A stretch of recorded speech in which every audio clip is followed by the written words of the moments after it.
Aujourd'hui, à mise à jour, le CN doit-il repeindre le pont de Québec et agir en bon citoyen corporatif?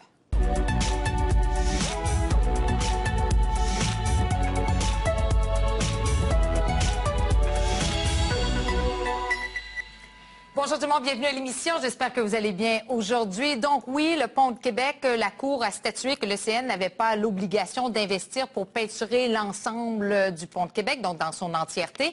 Mais devrait-il le faire? Devrait-il agir en bon citoyen corporatif? Bien entendu, le CN est une compagnie privée soumise aux exigences de ses actionnaires qui veulent voir la valeur de leurs actions monter, on le sait. Et pour qui l'esthétisme, s'il ne rapporte pas, n'est peut-être pas une priorité. Mais s'agit-il ici uniquement d'une question esthétique? Est-ce qu'une structure aussi rouillée peut être sécuritaire? Alors, on vous rappelle que des dizaines de trains et 35 000 voitures y circulent quotidiennement. La province et la ville devraient-elles en devenir les propriétaires? Voilà quelques-unes des questions que nous allons poser à nos invités aujourd'hui. Mais vous le savez, le pont de Québec, depuis quelques semaines, même au cours des dernières heures, on en a parlé beaucoup. Il s'est dit et écrit beaucoup de choses. On a décidé d'en parler avec notre rédacteur en chef, Robert Maranda. Bonjour, Robert. Bonjour, Pénélope. Et revenons d'abord à ce jugement de la Cour, d'ailleurs, qui donne en partie, disons, raison au CN. Ah oui, beaucoup en raison, Oui. Beaucoup justement raison au CN. Et pourquoi en sommes-nous là aujourd'hui? Ben, c'est encore une étape de plus. On fait encore une émission sur le pont de Québec. Est-ce qu'on va en parler encore longtemps? J'en ai aucune idée. Mais octobre 2014, ça a donné le début d'un nouveau débat, c'est-à-dire le jugement de la Cour supérieure qui donne raison au CN, qui dit que le CN doit s'occuper, oui, de la sécurité du pont, mais n'a rien à voir avec l'esthétique du pont. Donc, c'est clair maintenant que le CN n'a aucune obligation juridique de repeindre le pont de Québec. Ça a fait sortir ça les maires Régis Labaume et Gilles Lehouillier qui ont fait front commun. Lévis et Québec ont fait front commun pour une rare fois, mais de plus en plus, on va voir ce genre d'intervention-là pour sommer le CN de repeindre le pont de Québec en défendant que c'est un joyau patrimonial, que c'est l'entrée de la ville de Québec, que c'est très important touristiquement parlant et que le CN doit agir en bon citoyen corporatif. Je vous invite à entendre les maires à ce moment-là. Ça se passe le 3 novembre dernier. On écoute ça. Alors, ce qu'on dit au CN, c'est qu'à partir de maintenant, ils vont trouver sur leur chemin 2 maires qui sont reliés, dont les villes sont reliées par ce pont-là. On dit à la population, n'acceptez pas que ce pont-là reste comme cela. La réponse, c'est non. Manifestez-le de différentes façons. Aux politiciens, au CN, c'est la première de différents moyens qu'on va prendre dans les prochains mois, mais il faut commencer quelque part. Et le message qu'on veut, qui porte aujourd'hui, c'est un message auprès du CN. Justement, le CN a répliqué par voie de communiqué, Pénélope, en disant qu'il offrait le pont au gouvernement fédéral ou provincial. Il pouvait reprendre le pont s'il le voulait. Il y a eu un refus, justement, de Philippe Couillard, à la fois et au fédéral aussi, de reprendre le pont de Québec. Et ça a donné suite à ça. Régis Labaume et Gilles Lehouillier ont écrit une lettre à Bill Gates de Microsoft, justement, qui est le principal actionnaire du CN à 13 ont écrit une lettre pour l'inviter à faire pression, justement, sur le CN pour repeindre le pont de Québec. Amir Kadir a réagi également de Québec solidaire, a fait une déclaration exigeant du gouvernement de Philippe Couillard de prendre ses responsabilités. Il affirme, comme la CAQ d'ailleurs, que l'Assemblée nationale a le pouvoir d'exiger du CN qu'il repeigne le pont de Québec. J'invite à entendre Amir Kadir. Malheureusement, le pont de Québec, comme le pont Champlain qui s'écroule, comme les politiques de compromission de nos gouvernements alentour de ses intérêts privés, et qui aujourd'hui encore montrent toute leur faiblesse en se refusant à prendre des actions énergiques qui ne sont pas uniquement de nature juridique. Il y a bien des lieux, et des endroits et des intérêts et des permis dans lesquels le gouvernement québécois et le Canadien national se rejoignent. Si le gouvernement du Québec voulait contraindre le Canadien national à faire ce que moralement, comme l'a dit mon député, mon collègue de Chauveau, il est tenu de faire, malgré la décision que le Canadien national vient d'obtenir, le gouvernement du Québec pourrait forcer le Canadien national. Nous allons avoir un avocat à l'émission. J'ai hâte, je vais lui poser la question légalement, que peut faire le gouvernement du Québec dans ce dossier-là? Ceci étant dit, ce week-end, on l'a vu, le CN en rajoute. Oui, le CN sent de la pression, il faut dire, a publié une publicité justement dans les journaux pour dire que le CN prend ses responsabilités, veut rectifier également les faits, dit que le CN joue de transparence, etc., etc. Donc, cette publicité-là a fait jaser beaucoup durant le week-end et lundi, tout le monde a repris la publicité pour la dénoncer du côté des gouvernements. D'ailleurs, à Ottawa, des répercussions jusqu'à Ottawa, le député fédéral néo-démocrate Denis Blanchette, le point dans son comté, a déclaré ceci en s'adressant au gouvernement conservateur. Monsieur le Président, En fin de semaine, le CN s'est payé une publicité dans les médias de Québec. Le CN n'a visiblement pas l'intention de repeindre le pont. Ils sont même prêts à donner le pont. Oui, donner le pont pour se débarrasser du problème. Le CN démontre encore une fois qu'il n'est pas un citoyen corporatif responsable. Reste maintenant à savoir si les conservateurs respecteront, eux, la promesse qu'ils ont faite aux gens de Québec. Est-ce que le ministre va enfin prendre ses responsabilités et s'assurer de terminer la réfection du pont de Québec?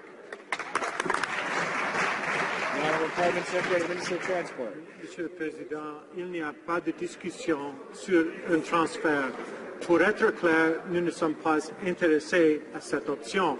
Le CN, propriétaire du pont de Québec, doit peindre le pont de Québec. Le CN, qui accorde très peu d'entrevues, bien là, a dépêché les gros canons pour faire de la gestion de crise à Québec. Oui, le CN est en gestion de crise, c'est clair, actuellement dans la région. Dépêché son vice-président exécutif, Sean Finn, oui. Qui a dit qu'il ne voulait pas rencontrer le maire Labaume d'ailleurs, mais surtout s'adresser aux médias pour être relayé par les médias, les journalistes. Oui, on veut faire c'est des opérations de relations publiques. Absolument. Et la population devait l'entendre selon le CN. Et le mot, la ligne qui sort, c'est ce qui fait rouiller le pont, ce n'est pas le CN, mais c'est bien le ministère des Transports du Québec. Donc, cette ligne-là, le CN n'en démarre pas. Évidemment, Régis Labaume est en furie par rapport à ça. Il y a eu des répercussions au Conseil de ville de cette semaine, justement. Le vice-président exécutif du Conseil de ville de Québec a réagi. Jonathan Julien, je vous laisse sur cette entrevue. Merci, Robert. Au revoir. Honnêtement, on a une infrastructure. Et depuis plusieurs années à la Ville de Québec, on mentionne qu'il est important d'investir à chaque année pour la pérennité des infrastructures. Habituellement, on prévoit 1 % de la valeur de remplacement annuellement doit être investi dans une infrastructure pour permettre une durée de vie beaucoup plus longue. Et il est vrai que probablement qu'actuellement, le pont de Québec n'est pas dangereux, actuellement. Mais ce n'est pas vrai qu'on doit attendre qu'il le soit pour investir dans sa pérennité. Parce que quand on va être rendu qu'il va être dangereux, on va avoir un sacré problème. Donc, bon an, mal an, une entreprise responsable doit investir 1 % de ses infrastructures en pérennité pour en assurer le maintien. Et je suis prêt à parier que le CN ne fait pas ces investissements-là à l'heure actuelle.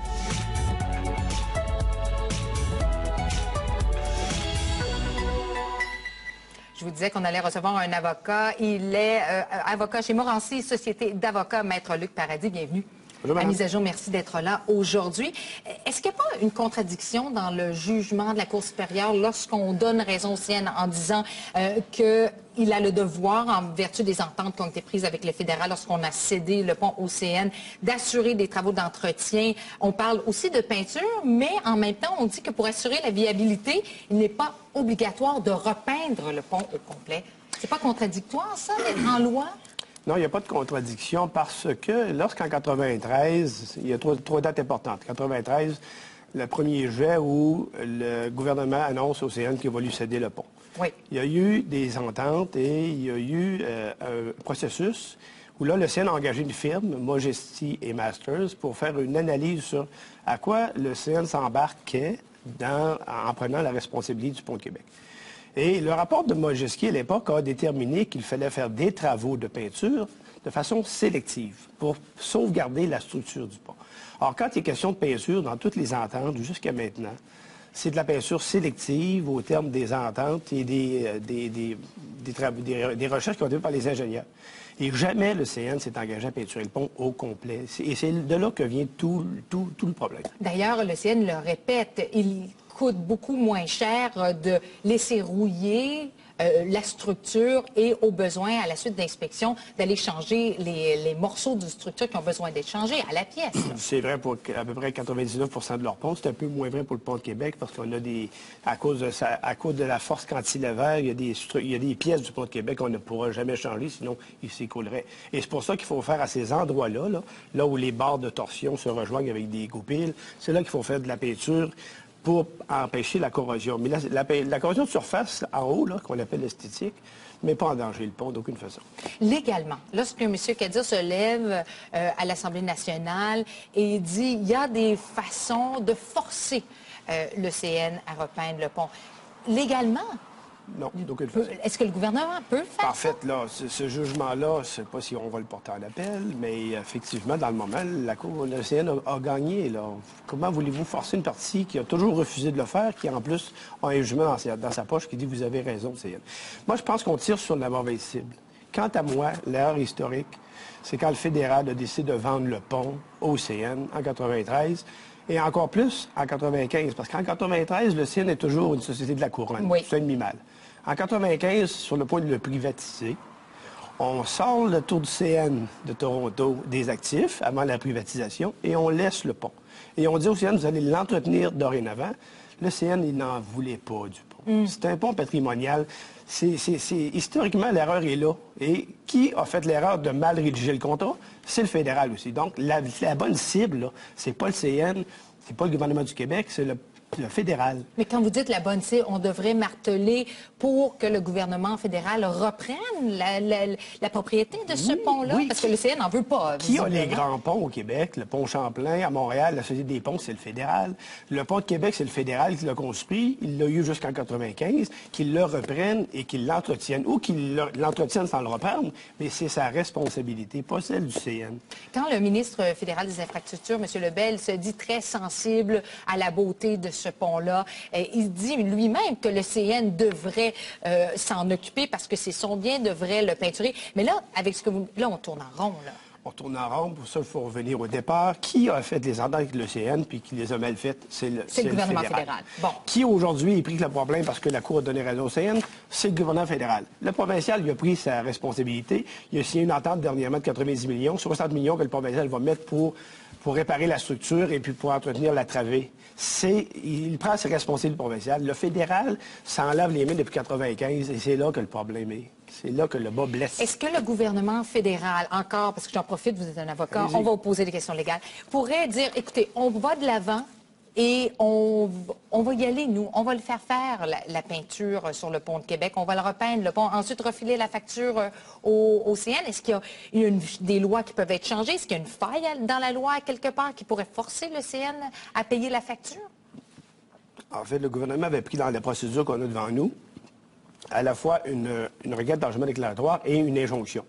Ils ont scindé les procédures parce que l'injonction impliquait des études et des comment on appelle ça, là?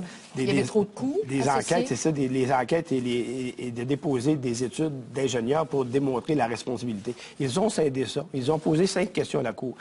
Est-ce que le CN doit peinturer le pont? Et là, on peut entrer dans les détails, mais la réponse, c'est non.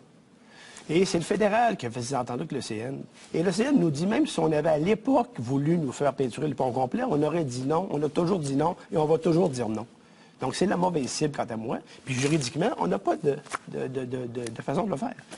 Mais le fédéral, qui, lui, a fait cette erreur-là à l'époque, devrait la corriger. C'est lui le mauvais citoyen corporatif, mais c'est le gouvernement. M. Paradis, merci. Merci. Le fait que le Canadien national refuse de payer pour le pont de Québec, pour la peinture, qu'en pensez-vous de cette décision-là? C'est plate. Oui, je pense que ça leur revient. C'est à eux.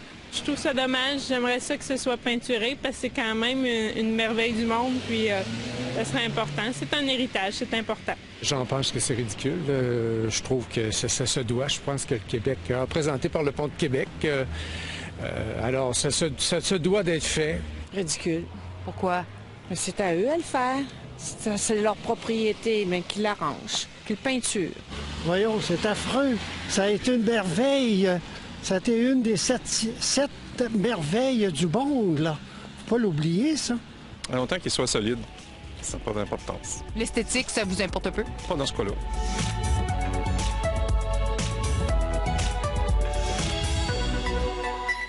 Mes 2 prochains invités sont tous 2 membres du groupe L'Avenir du Pont de Québec. Monsieur Michel Duguay, lui, est physicien, professeur titulaire au département de génie électrique et génie informatique à l'Université Laval. Monsieur Alain April, ingénieur à la retraite, bienvenue à vous 2. Merci beaucoup d'être là aujourd'hui. Je commence avec vous, Monsieur April, parce que, en quelque sorte, votre discours détonne un peu. Vous êtes en accord avec le CN dans ce sens que c'est pas la peinture qui fait tenir le pont. Vous voyez, il y a 2 choses. Il y a le côté esthétique et il y a la sécurité. Pour vous, le pont, il est sécuritaire malgré toute la rouille? Oui, mais on peut poser d'autres questions autres que la rouille. Et puis c'est le côté que je pense qui est un peu invisible aux citoyens. Est-ce que vous êtes un peu tanné que le discours l'emphase soit mis uniquement sur la rouille et la peinture? Oui, si on veut avoir un pont sécuritaire, il faut savoir aussi pendant combien de temps on veut exploiter le pont. À très court terme, la peinture n'est tout de même pas justifiée pour un maintien de la structure, mais si on parle à long terme, ça devient un facteur qui peut être aidant pour la préservation du pont. Bien, il y a des mécanismes comme de la fatigue du pont aussi que j'aimerais entendre parler. C'est quoi ça, la fatigue? C'est le tout métal qui est subi à une vibration, finit par développer possiblement des mécanismes qui vont amener à la fissuration. C'est ça qu'il faut être capable de déterminer. Puis la peinture n'a pas grand-chose à voir par rapport à ça. Monsieur Duguay, êtes-vous d'accord avec M. April là-dessus que la peinture n'est pas vraiment nécessaire pour la sécurité? Je cite, c'est rare que je vais citer Gustave Eiffel, là, celui qui a fait la Tour Eiffel, mais lui, il disait la peinture est l'élément essentiel de la conservation d'un ouvrage métallique et les soins qui y sont apportés sont la seule garantie de sa durée. Vous êtes d'accord avec ça? Bon, mais la Tour Eiffel a été construite autour de 1900, même avant ça, je pense. Et à ce moment-là, l'acier n'était pas aussi bon qu'un peu plus tard, en 1917. Heureusement, le pont était fait en bon acier, de l'acier nickel, comme on l'appelle, qui résiste à la corrosion.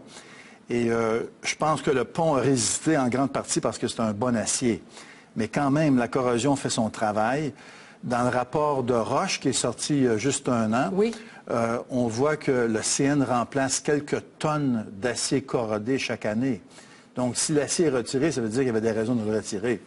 Donc, le grand problème, comme mentionnait Alain, c'est le fait que des fissures qui se propagent dans le métal causent une fatigue du métal, puis ça peut le faire lâcher. Il y a des avions qui se sont écrasés, des bateaux qui ont coulé, des ponts qui se sont effondrés parce que des fissures se sont propagées pendant des années, puis à un moment donné, ça lâche, puis là, c'est la catastrophe. Le croyez-vous que le pont est sécuritaire? M. Duguay, ensuite M. April?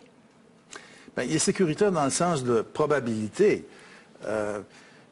Peut-être qu'il est bon encore pour 15 ans, 20 ans, mais si on faisait une bonne inspection, ça pourrait établir, s'il n'y a vraiment pas de fissure, là, il peut être bon pour 30 ans, 40 ans, 50 ans, à condition, évidemment, d'avoir une peinture qui va le protéger. M. April? Moi, je crois beaucoup à avoir un programme d'inspection, mais périodique, un échantillonnage qui est fait, puis qu'on s'assure que chaque pièce a un suivi en fonction du temps, avec des équipements qui permettent de détecter ce genre de problème qui peut se bâtir dans les pièces. Mais ça ne se fait pas au moment où l'on se passe? Bien, oui, je suppose que ça se fait, mais moi, je demande juste à avoir un certain réconfort de la compagnie. Qu'on rende public les rapports d'inspection. Pas nécessairement dans tous les détails, mais au moins les grandes lignes. Peut nous dire qu'est-ce que vous faites, comment vous le faites, à quelle fréquence le faites-vous, puis quelles sont vos prévisions en fonction du temps. Maintenez-vous votre programme d'inspection. Êtes-vous plus agressif en fonction du temps parce que le temps va faire son œuvre aussi. Même demander au CN, c'est quoi votre probabilité d'utilisation du pont? Avez-vous regardé plus tard? Avez-vous pensé le transport va aller en montant, en diminuant? Puis même, j'aimerais qu'on déborde de la peinture en regardant l'avenir du pont. On veut en faire quoi? On veut l'exploiter du côté patrimonial, touristique? Est-ce qu'on veut diminuer l'accès à l'automobile pour le transport électrique, le transport par tramway? Est-ce qu'on veut s'en servir comme outil d'urbanisation? Ça, c'est des questions qui sont directement reliées au pont et qui ne sont pas vraiment adressées, mais qu'il faudrait réfléchir à ça. Puis de l'autre côté, les plans de mesures d'urgence en cas de déversement, d'accidents ferroviaires, d'accidents de circulation, d'accidents par les voies maritimes. Si on interrompt la voie maritime, c'est toutes des questions qu'il faut avoir au moins une piste de quoi du monde. Oui, on a réfléchi à ça, on a un plan A, B, C. Puis... Parce que ce que je comprends, c'est en fait, vous vous adressez à la non-transparence du CN. Monsieur Duguay, vous avez dit... En tant que chercheur, on fait des demandes de subventions régulièrement auprès du gouvernement fédéral et on trouve toujours des entreprises qui vont venir nous appuyer, qui sont intéressées par les démarches, les recherches que l'on fait. Le CN a refusé de travailler avec vous, alors que c'était directement sur le pont de Québec que vous vouliez travailler. Bien, on a été surpris parce qu'on pensait vraiment qu'ils seraient intéressés au moins à dialoguer avec nous. C'était une première en 50 ans de carrière, pour vous? Bien, je dirais que oui. Moi, toutes les compagnies avec lesquelles j'ai fait affaire sont bien contents de travailler avec les universitaires. Évidemment, nous autres, quand on fait des recherches, on publie. Oui. Et peut-être que le CN aurait voulu qu'on ne publie pas. Mais comment vous l'expliquez, ça? Ben, écoutez, là, moi, je ne suis pas un psychologue. Non, mais pourquoi le CN ne voudrait pas avoir des recherches fraîches faites sur son pont? Un pont qui lui appartient. Bien, pour commencer, les autres, ils ont dit très clairement que leur politique, c'est de ne pas peinturer. Allez voir les autres viaducs du CN, là, ils rouillent. Oui. Les autres, c'est leur politique de sauver de l'argent en ne peinturant pas les ponts. Et évidemment, la rouille, c'est un des mécanismes de corrosion. Il y en a d'autres, mais c'est leur politique. Mais on comprend mal la politique du CN en général. Et ils ne cessent de marteler que le problème, c'est le ministère des Transports du Québec avec le sel de déglaçage. Êtes-vous d'accord avec ça, que c'est la cause principale de la rouille du pont? Bien, ce n'est pas la seule cause parce qu'il y a de la rouille partout. Si vous allez sur le pont, là, vous allez voir qu'il y a de la rouille partout, en haut, en bas, sur les côtés. Quand M. Phil dit, regardez, en haut, il n'y en a pas de rouille. Ah oui, il y en a. C'est faux, ça? Mais non, il y a de la rouille partout. Maintenant, c'est sûr que là où il y a des sels de déglaçage, ça corrode beaucoup plus rapidement. Oui. C'est là qu'ils ont remplacé beaucoup de pièces. Ils remplacent plusieurs tonnes par année. M. April, est-ce que c'est le ministère des Transports du Québec qui est responsable? J'ai l'impression que ça, c'est un débat qui est à faire, mais il y a une séparation de responsabilité en fonction de l'utilisation. C'est un peu l'utilisateur-payeur. Puis, de toute façon, il va falloir que tout le monde s'assoie ensemble, puis clairement explique qu'est-ce qu'ils vont faire, puis qu'est-ce qu'ils veulent faire en fonction du temps, puis l'utilisation du pont. C'est ça qui m'intéresse en tant que citoyen, de groupe de citoyens. Oui. Qu'est-ce que vous voulez faire avec le pont, puis faites-le comme il faut, mais tenez-nous au courant. Tenez-nous au courant. M. April, M. Duguay, merci. Merci infiniment. Merci, Mme Garon. Est-ce que le gouvernement de M. Couillard devrait aller de l'avant et assumer également les coûts, selon vous? Moitié-moitié, peut-être. Oui. Que tout le monde fasse sa part? Oui. Non, moi, je pense que c'est à eux, au CN, de faire le nécessaire. J'en pense que le CN est trop pauvre, donc il ne peut pas faire ça. Je pense que le CN devrait le remettre en état. Ensuite, on pourrait s'en occuper. Est-ce que le gouvernement du Québec devrait s'en charger? Non. Pourquoi? Non. Il y en a assez sur le dos, là. Il laisse ça à ceux-là qui appartiennent dans leurs affaires. Là. Un ou l'autre, il va falloir que ce soit fait. Alors, que ce soit la ville, que ce soit la province, que ce soit le gouvernement fédéral. Moi, je n'ai pas à prendre la décision. Je veux tout simplement que ça soit fait. J'ai honte. Je peux vous dire que j'ai honte de ça.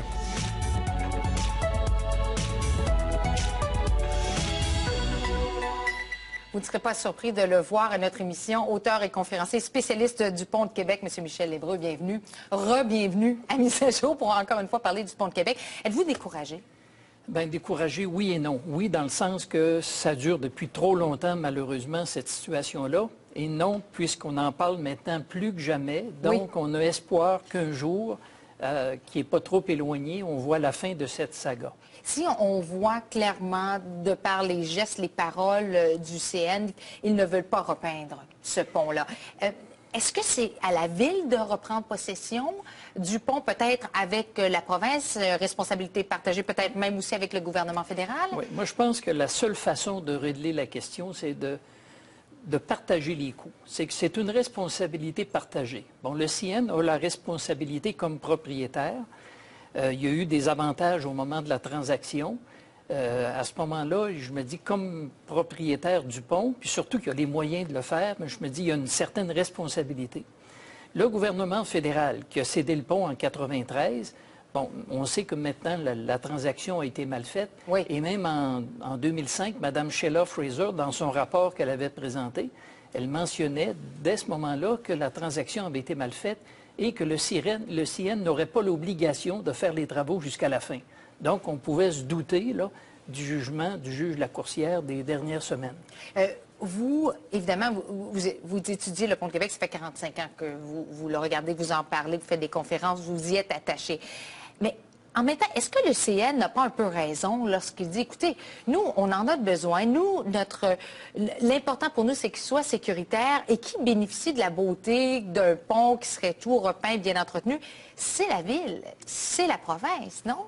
C'est une responsabilité partagée. Le CN a une responsabilité, le gouvernement fédéral et aussi le gouvernement provincial. Parce qu'on sait que le principal utilisateur du Pont de Québec, c'est le gouvernement provincial. Il y a 35 000 autos par jour qui passent. Donc, on sait que pendant 63 ans, le gouvernement provincial ne payait que 25 000 $ par année pour utiliser le pont. Récemment, en janvier 2014, on sait que le gouvernement provincial a investi 60 millions sur 10 ans. Alors, ce qui veut dire que, finalement, sur une période de 73 ans, si on fait la moyenne, c'est pas très élevé comme montant qui est accordé, alors qu'ils sont le principal utilisateur. Mais je reviens au gouvernement fédéral. C'est sous leur règne que le pont a commencé à se détériorer. Oui. Parce qu'au début des années 80, le cycle de peinture aux 10 ans, on a cessé de le faire. Pourquoi d'ailleurs? Parce que ça se faisait, vous le voyez, vous, à l'époque, il y avait de la peinture orange, je pense qu'on mettait d'abord avant de leur...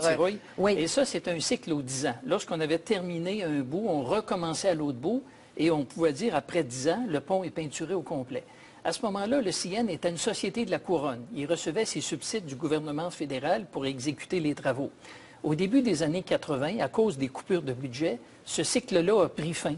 Et là, on s'est mis à faire du patchage. Et c'est à ce moment-là qu'on a perdu le contrôle et qu'on se retrouve avec la situation d'aujourd'hui. Lorsqu'on dit que c'est un bien patrimonial, qu'il faut absolument l'entretenir, on a vu les chefs de gouvernement déchirer leur chemise sur la place publique, mais bien patrimonial, est-ce qu'il y a vraiment beaucoup de gens qui se préoccupent, beaucoup de touristes qui viennent à Québec et disent « Mon Dieu, ça n'a pas de sens, le pont ». Est-ce qu'on a vraiment une conscience de cette structure-là? Est-ce qu'on a vraiment une conscience? Je ne le sais pas, mais ce que je peux vous dire, c'est que le pont de Québec est un pont exceptionnel. Au moment de sa construction, on parlait déjà d'une merveille du monde. C'est un pont qui a eu des titres de noblesse au fil des années. Je pense en 87, par exemple, tous les ingénieurs canadiens et américains l'ont désigné monument historique international du génie civil. Un titre de noblesse que même la Tour Eiffel n'a pas encore. Et en 1996, le fédéral l'a désigné lieu historique national, ce qui en faisait le pont le plus important au Canada. Et plus récemment, au mois d'août dernier, vous avez sûrement vu, il y a une équipe de tournage de la Californie. Oui. Qui sont venus à Québec tourner un film sur le pont de Québec auquel j'ai participé. Et c'était pour rendre hommage à Ralph Modjeski, qui est un des ingénieurs qui a travaillé pour le pont de Québec. M. Modjeski a travaillé sur 8 ponts importants dans sa carrière. Et le film portait sur les 8 ponts. Alors, lorsque ces gens-là sont arrivés à Québec, ils nous ont dit, on était tous surpris parce que dans les 7 villes où on est allé, on a fait affaire avec des ponts impeccables. Alors qu'on arrive à Québec, c'est le plus gros, c'est celui qui a la plus grande réputation et on se retrouve avec un pont tout à fait rouillé. Laissé à l'abandon. Absolument. Ça fait réfléchir quand on entend ça. Vous nous faites réfléchir. Merci, M. Leduc. Ça m'a fait plaisir. Merci à vous, mesdames, messieurs, d'avoir été avec nous aujourd'hui. On se retrouve, bien sûr, demain soir, 19h. Bonne soirée. Bye-bye.